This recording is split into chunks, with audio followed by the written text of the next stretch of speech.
Hello everyone, कैसे हैं आप सब और क्या हाल समाचार हैं आपके। स्टॉक मार्केट में कई ऐसे स्टॉक हैं जिनमें सैकड़ों गुना की तेजी पिछले कुछ साल में देखने को मिली है और ऐसे ही एक स्टॉक के बारे में बताने वाला हूं। 5 रुपए से अपर सर्किट लगा, 1700 तक पहुंच गया, रोज अपर सर्किट लग रहा है। तो अब सवाल यह है कि इस शेयर में इन्वेस्टर को क्या सच में 340 गुना का रिटर्न मिला है या इसके पीछे कुछ कहानी है, फंसाया जा रहा है, या जो फंसे हुए हैं वो अभी भी कह रहे हैं भैया इतनी तेजी के बाद भी हम तो फंसे हुए हैं। ये भी एक मास्टर स्ट्रोक है। तो क्या है कहानी, हमने पूरी हिस्ट्री निकाली, एक एक पॉइंट लेकर आए हैं।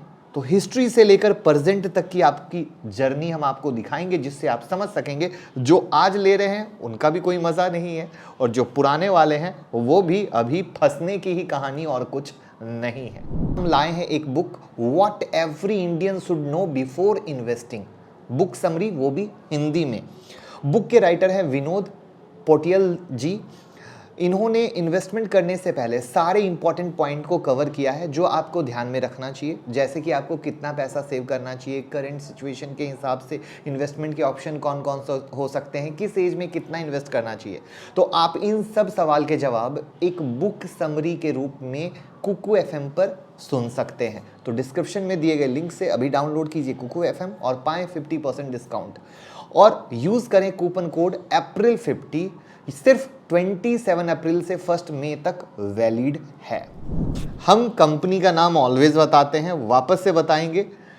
2017 और 18 में कंपनी ये दिवालिया हो गई थी, इसके बाद एनसीएलटी में गई। 2021 में ARR, ESS इंडस्ट्री और लीडिंग एज कमर्शियल FZE के रेजोल्यूशन प्लान दिया गया।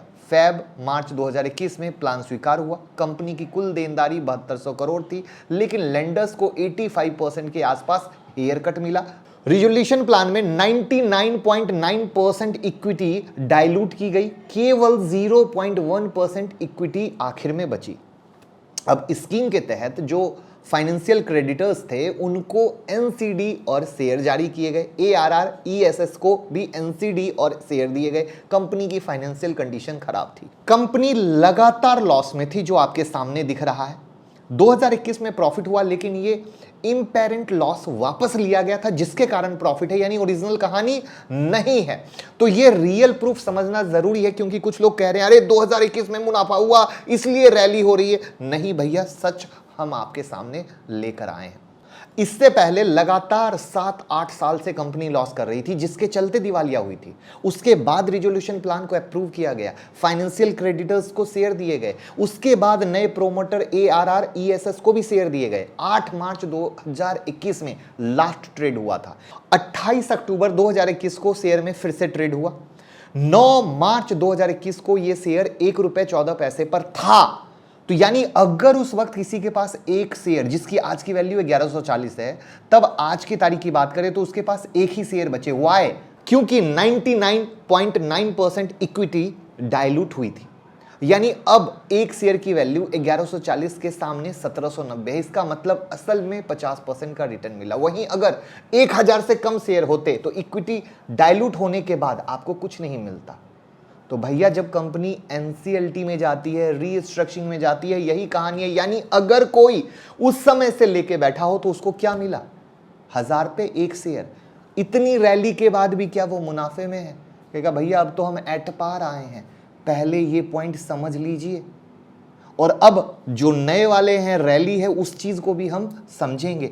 28 अक्टूबर 2021 को रिलिस्ट हुआ। उस वक्त ₹4.78 पर था। प्रमोटर के पास 75.1% हिस्सा, पुराने प्रमोटर के पास उनका जो हिस्सा है 100% प्लेस है, और उनके नए प्रमोटर ARR, ESS हैं, उन्होंने भी अपना काफी हिस्सा गिरवी रखा है। प्रमोटर के कुल 75% में से 36% गिरवी हैं, जो आपके सामने स्क्रीन पर दिख रहा है। तो सवाल है, अपर सर्किट रोज क्यों लग रहा है? दरअसल काउंटर फ्री फ्लॉट नहीं है। 99% इक्विटी लॉक है, जिसमें प्रमोटर और बैंक है, करीब 24% शेयर बैंक के पास है, वो शेयर भी लॉक्ड। तो करीब 3.3 करोड़ के आसपास कुल शेयर, प्रमोटर और बैंक सब मिलाकर ट्रेडिंग के लिए शेयर हो गए 3,90,000। वहीं स्टॉक में कुछ दिनों के औसत यानी एवरेज वॉल्यूम देखेंगे तो जितने में सर्किट देखेंगे 106 दिन में एनएससी में 121 बार सब अपर सर्किट लगा, बीएससी पर 1000 शेयर का, एनएससी पर 930 शेयर का एवरेज वॉल्यूम है।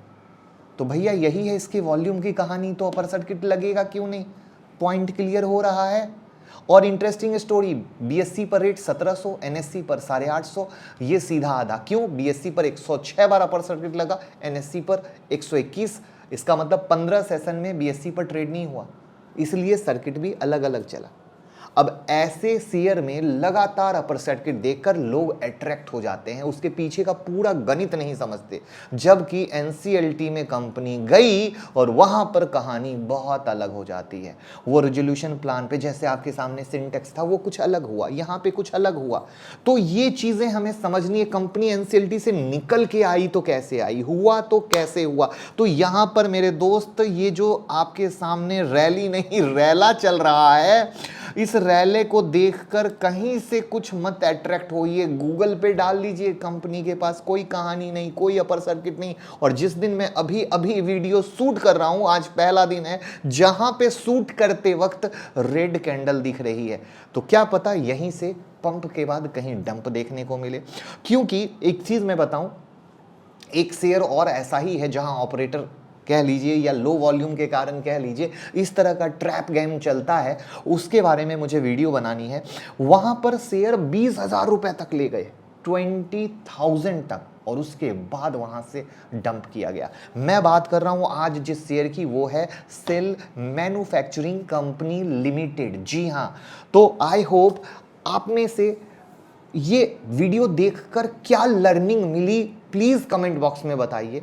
मेरा तो एक ही साफ साफ कहना है, ऐसे शेयर को दूर से प्रणाम कीजिए और बोलिए जय राम जी की हरिओम। बस अगर हम ये करना शुरू कर देंगे तो हम कभी भी इस तरह के शेयर में ट्रैप नहीं होंगे। क्योंकि जो रिटेल भाई हैं उनको बस अपर सर्किट देखकर प्यार होता है, लेकिन वो ये नहीं समझ पाते कि पंप और डंप किस तरीके से चलता है, जो हमेशा नए ट्रेडर को फंसाता है।